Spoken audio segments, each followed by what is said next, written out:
Littérature. Curiosité. Histoire. Ouverture d'esprit. Sexualité. Point de vue. Imaginaire. Partage. Culture. C'est le podcast de Steve Aldeman. Bonjour à tous, j'espère que vous allez bien. Aujourd'hui, bienvenue dans ce podcast consacré au roman 50 nuances de Grey. 50 nuances de Grey est un roman de E.L. James, dirigeante de production à la BBC et directrice de société, ainsi que romancière née en 1963 à Londres. Le roman dont je vous parle est le premier tome d'une histoire complète en 3 volumes, qui comporte aussi 50 nuances plus sombres et 50 nuances plus claires. Cette histoire est, à la base, une fanfiction basée sur l'univers de Twilight, une suite de romans de Stephenie Meyer. Après avoir supprimé les références à cette œuvre, E.L. James publie ses écrits sur son site, avant de les autopublier en impression à la demande en 2011, puis via l'éditeur Vintage Books en avril 2012. L'histoire se concentre sur la rencontre de Christian Grey, un jeune milliardaire à qui tout réussit, qui est décrit comme grand amateur de BDSM, et Anastasia Steele, une jeune femme sans expérience de ces jeux, et sans expérience tout court, puisqu'elle n'a jamais eu de relation durable, et qu'elle est vierge lors de leur première rencontre. Le premier tome est narré du point de vue d'Anastasia, qui est irrésistiblement attirée par Grey. Elle raconte leur rencontre et comment il lui propose d'être sa soumise. M'intéressant au BDSM depuis des années, l'existence de ce livre ne m'a pas échappé. Il faut dire qu'il s'est vendu avec ses suites à 150 millions d'exemplaires et qu'il a été adapté au cinéma. Ce roman, je viens seulement de le lire. Les nombreuses critiques négatives que j'avais entendues à son sujet ne m'avaient pas donné envie d'en parcourir les pages. Mais dans la mesure où c'est un des très rares, voire l'unique roman BDSM à avoir eu un tel succès, j'ai tout de même acheté ce premier tome. Un succès paradoxal et un espoir déçu. Les critiques que j'ai lues et entendues sont bien résumées sur la page Wikipédia consacrée à l'ouvrage. J'en cite le passage en question pour vous donner une idée. L'accueil des critiques et des lecteurs va de mitigé à négatif. La plupart s'accordent sur l'absence de qualité littéraire du texte et sur la grande faiblesse psychologique des personnages, qualifiés d'ectoplasme par certains critiques. Certaines trouvent toutefois le livre plutôt agréable à lire. Un livre plutôt agréable à lire qui se vend à 150 millions d'exemplaires, c'est quand même étonnant. Mais quand j'ai vu la déferlante médiatique qui a accompagné la sortie des tomes suivants, ainsi que l'exposition que leur a offert les adaptations cinématographiques, je me suis dit que ça ne pouvait être que bénéfique pour moi. En effet, j'avais commencé à écrire Ma soumise, mon amour en 2007 et l'avais envoyé aux éditeurs en 2011, l'année de la sortie de 50 nuances de Grey. Cette année-là, Frank Spengler, fondateur des éditions Blanches, m'a dit que les romans BDSM ne se vendaient plus, que ce n'était plus la mode. Les années suivantes, voyant le succès du roman de E.L. James, j'ai eu l'impression que le vent avait tourné et que la mode était revenue au BDSM.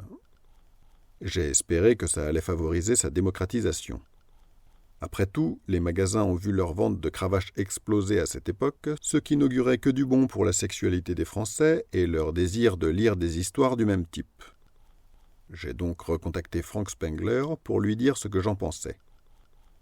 C'est lui qui m'a expliqué que 50 nuances de Grey ne contenait pas de BDSM, ou très peu, et que son contenu n'avait pas grand-chose de subversif, du moins pas à la hauteur de ce que j'avais écrit.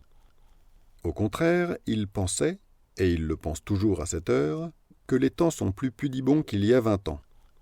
Par ailleurs, il m'a dit que le livre d'E.L. James était d'une qualité littéraire discutable. À ce moment-là, son appréciation m'a confirmé que je n'avais pas envie de lire ce livre.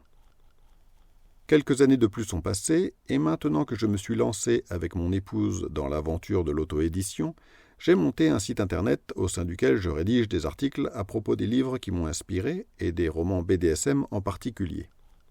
Sur ce thème, dans la catégorie d'articles idées de lecture, j'ai déjà parlé de Histoire d'eau, de Pauline Réage, du Bel Échange, de Claudine Galéa, de Soumise, de Salomé, de Dolorosa Soror, de Florence Dugas, et de La Jument, d'Esparbeck, même s'il est moins BDSM que les précédents. Même si je savais par avance que 50 nuances de Grey n'était pas de cette veine, il a eu un tel retentissement qu'il me paraissait incontournable de donner mon avis à son sujet. Donc, le voici. La qualité littéraire. Sans surprise, je n'ai pas été emballé par la prose de E.L. James, et comme j'ai pris des notes en même temps que je le lisais, je vous donne mes réactions à chaud. La première chose que j'ai remarquée, c'est cette tendance d'Anastasia, étudiante en littérature, à s'exprimer avec un vocabulaire pas très soutenu. Alors certes, ça peut arriver à tout le monde, mais dans un roman publié, on ne s'attend pas vraiment à tomber sur des bordels, des foutres et autres mots du même acabit, surtout avec une telle régularité. Ce langage familier a peut-être contribué à ce que certaines lectrices s'identifient mieux à l'héroïne, mais personnellement, ça m'a rebuté. J'ai remarqué à de nombreuses reprises des constructions de phrases un peu lourdes, surtout au début du roman. Cela dit, j'ai entendu et lu tellement de critiques sur ce livre que je crois que j'ai fini par chercher les failles, par les guetter à toutes les pages. Aurais-je été aussi concentré dessus si je n'avais pas été influencé ? C'est possible. Néanmoins, tout au long du livre, je suis tombé sur de nombreuses incises bancales qui m'ont laissé, même après relecture, dans le doute. Parfois, je n'ai pas été capable de savoir s'il s'agissait de compléments de dialogue ou si le personnage parlait encore. Et ça m'est arrivé trop souvent sans que j'aie besoin d'être attentif pour les détecter. Les réflexions en aparté, notamment, sont souvent lourdes, mal annoncées, trop longues et font perdre le fil de l'histoire. Certains sauts de ligne ne sont pas adaptés, et il arrive qu'on mette un certain temps à comprendre qu'un long moment s'est passé entre une phrase et la suivante. On se perd un peu dans les sauts temporels et les changements de lieu, même si c'est finalement un souci mineur.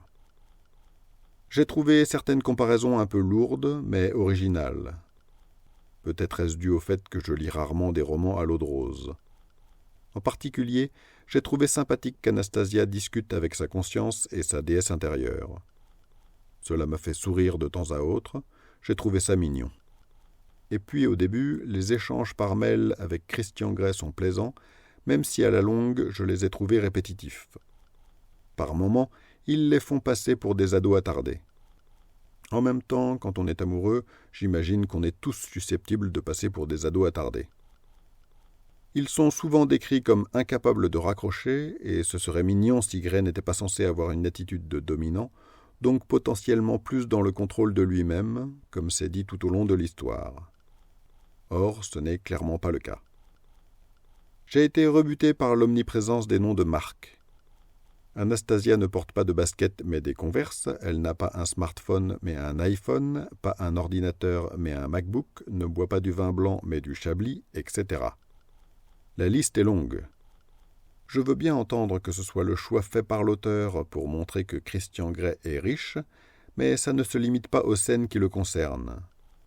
Ce livre est un véritable magazine publicitaire.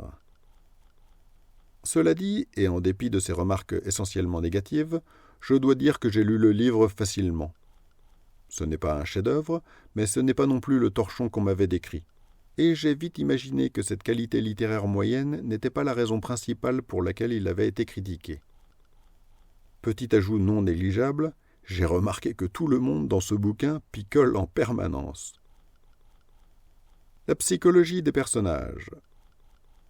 À partir de maintenant, je vais parler de certains passages du roman, alors si vous ne l'avez pas encore lu, c'est peut-être le moment de le faire avant de continuer cet article. J'en étais à la page 60 sur plus de 600 quand j'ai commencé à me dire que la gentille Anastasia faisait nunuche. Le livre est truffé de ces clichés faciles qui la rendent un peu stupide. La pauvre fille donne l'impression d'être plus gauche que Simplet dans Blanche-Neige. La première fois qu'elle rencontre Christian Grey alors qu'elle entre dans son bureau, elle trébuche et se retrouve à quatre pattes devant lui, cette position chargée de sous-entendus n'étant évidemment pas choisie au hasard. Le pauvre Christian ne s'en remettra pas, il va en rêver pendant toute l'histoire. Quelques pages plus loin, elle trébuche sur un trottoir pour que le beau Grey la sauve opportunément. Et puis elle parle en dormant. Et évidemment, dans ces moments-là, elle en raconte des tonnes. Pourquoi s'embêter avec les vraisemblances ? Outre cela, Anna s'extasie en permanence devant la beauté de Christian. À un moment, c'est juste parce qu'il s'est levé. Au début, c'est mignon, et puis à la longue, ça m'a fait sourire, non pas parce que c'est drôle, mais parce que ça devient risible. Très vite, on se rend compte qu'on lit un roman du type Harlequin, à propos desquels j'ai déjà publié un article. Monsieur Gray a les yeux gris brûlants. Et les réflexions d'Anastasia, en plus d'être assez mièvres, la font paraître moins adulte qu'elle ne l'est. Alors on sent bien que l'auteur est parti du principe que l'amour et la passion peuvent aboutir à des comportements où l'on perd un peu de contenance, mais en ce qui concerne mes attentes personnelles de lecteur, elle en a trop fait. J'avoue que la phrase « Comment peut-il être aussi beau sans que ce soit illégal ?» m'a fait refermer le livre, avant que je ne l'ouvre de nouveau pour pouvoir écrire cet article. À côté de ça, être dans la tête d'Anastasia a un côté sympathique. Je dois dire que lorsqu'on lit ses réflexions intérieures, on sent qu'on a affaire à quelqu'un de normal, avec des réflexions abouties et saines, même si elles servent le fil de l'histoire. Par exemple, elle a une vision réaliste des jeunes femmes blondes qui servent apparemment de potiches à l'entrée du siège social du milliardaire. Et puis c'est une jeune femme normale, en quelque sorte. Elle a des réflexions de son âge, avec une certaine sagesse. Compte tenu de son inexpérience et de sa jeunesse, il y a même des moments où j'ai clairement perçu des réflexions qui relevaient plus de la maturité de l'auteur que de son personnage. De son côté, Christian Grey montre très vite qu'il est un maniaque du contrôle. Anastasia le dit souvent. C'est un manipulateur et ce type de comportement est potentiellement dangereux et destructeur dans une vraie relation BDSM. L'auteur le sait, elle le dénonce régulièrement par la bouche d'Anastasia. J'ai pu voir que cette attitude de control freak a été beaucoup critiquée par les pratiquants BDSM, notamment dans une vidéo de la chaîne YouTube Cru, dont j'ai déjà parlé. Cela dit, et à côté de ça, on voit bien qu'il est tombé amoureux. Il est prévenant. Tellement que, très vite, on comprend que ce n'est pas un homme. C'est une caricature destinée à exciter les lectrices. Il est beau comme un dieu, il sait absolument tout faire, et en plus c'est un milliardaire qui est très occupé, mais qui ne passe pas tant de temps que ça à travailler. Pour autant, ça plaît. Ce roman n'est pas réaliste, et n'a pas à l'être, ce n'est pas son but. Et le BDSM là-dedans. Avant d'être un roman BDSM, c'est avant tout une histoire d'amour. Et elle est bien amenée, tranquillement, en prenant son temps, puisque le premier baiser n'intervient qu'à la page 110. Franchement, c'est agréable de voir que l'auteur a pris son temps pour installer un contexte. Ce n'est pas une histoire dédiée uniquement à leurs relations sexuelles. On voit des liens familiaux, un peu de quotidien, et ça fait ressortir le côté exceptionnel de la relation qui se profile. En cela, je comprends que ça ait plu aux femmes. Ce livre prend son temps, comme il faut le faire en amour. En quelque sorte, il y a une tension qui s'installe, un peu comme des préliminaires. Je suis sensible au côté cru et réaliste des romans et récits BDSM que j'ai pu lire, d'autant que je n'y ai jamais vu de vulgarité. Mais pour une fois, un bouquin qui ne donne pas la sensation que l'on va avoir droit à une compilation de pratiques, ça change aussi. Et pour ça, 50 nuances de Grey fait bien les choses. On est chaud quand les choses sérieuses commencent, on les attend depuis un moment. Et voilà qu'arrive enfin la première scène de sexe aux alentours de la page 150, après que la belle ait découvert la fameuse chambre rouge de la douleur. Et là, comment dire, c'est gênant. Alors qu'on vient de découvrir qu'Anastasia est vierge, l'auteur nous explique aussi qu'elle ne s'est jamais masturbée. Alors vierge à 21 ans, ce n'est pas aberrant. Mais présenter une jeune femme qui ne s'est jamais touchée et qui ne sait même pas comment il faut faire, c'est pas réaliste pour un sou. C'est d'ailleurs à ce moment-là que j'ai eu la confirmation du type d'œuvre auquel j'avais affaire.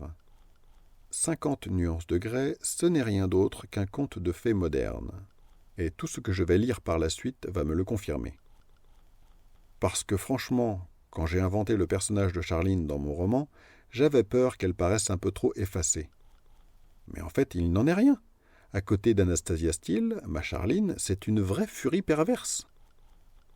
Tout le reste des scènes de sexe relève du roman à l'eau de rose ou de la science-fiction au choix. Anastasia Steele a un orgasme quand Gray lui suce les seins. Elle a un orgasme en dormant.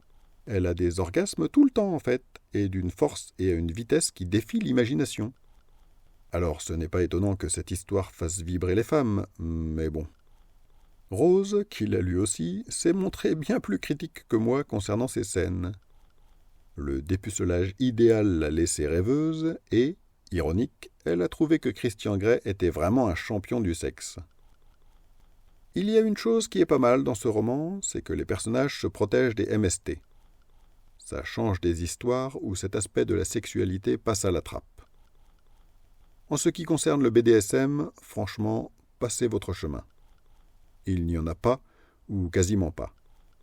En fait, il y en a dans la narration, notamment quand est abordé le passé de Christian avec son ex-maîtresse. Alors là, oui, rapidement, on parle de BDSM. Il s'est fait fouetter, sodomiser, et on comprend qu'il a vécu pendant quelques années une vraie relation de maîtresse à soumis. Mais entre Christian et Anastasia, il ne se passera rien de tout ça.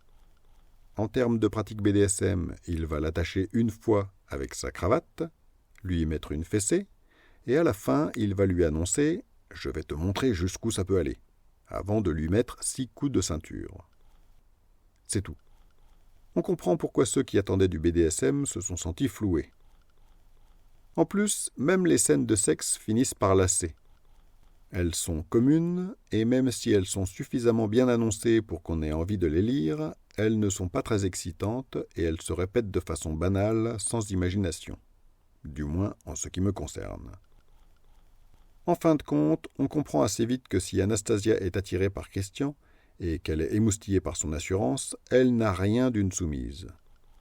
Au contraire, elle se voit en sauveuse de son homme, qu'elle aimerait guérir de ce qu'il a vécu de brutal dans sa vie et de son mal-être d'enfant adopté. Un chef-d'œuvre marketing. En dépit de tout ce que j'ai pu émettre comme critique jusqu'à présent, ce livre est une réussite à bien des égards. D'abord, l'histoire est sympathique, même si le livre souffre de défauts. Je n'ai pas passé un mauvais moment à le lire, mais il faut dire que je savais de quoi il s'agissait. Je n'avais donc pas d'attente exagérée. Pour autant, ce n'est pas ce genre d'histoire que je préfère, et je n'ai pas l'intention de lire la suite. Pour ceux qui s'attendaient à du BDSM un peu épicé, le roman a dû leur faire l'effet d'un joli paquet cadeau, vide à l'intérieur. Mais en même temps, il y avait des signes avant-coureurs. Le livre se vendait en supermarché, sur des palettes en tête de gondole, et le film n'a été interdit au cinéma qu'au moins de 12 ans en France.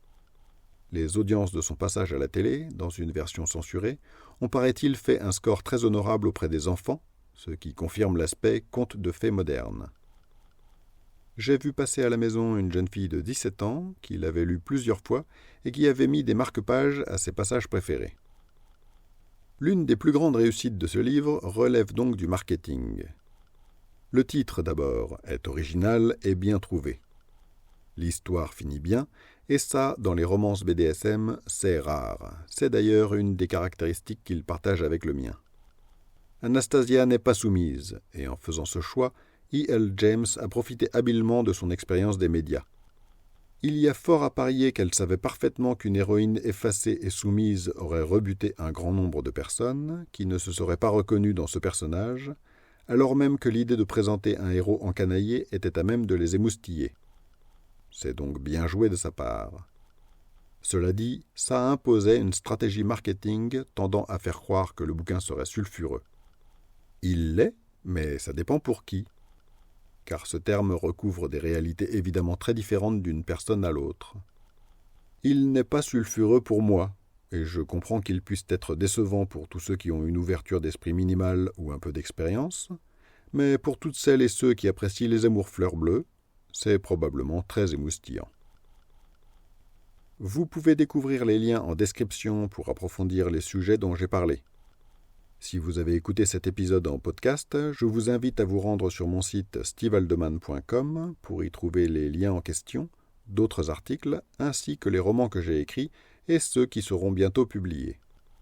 Je vous souhaite une excellente journée et à bientôt dans un prochain numéro.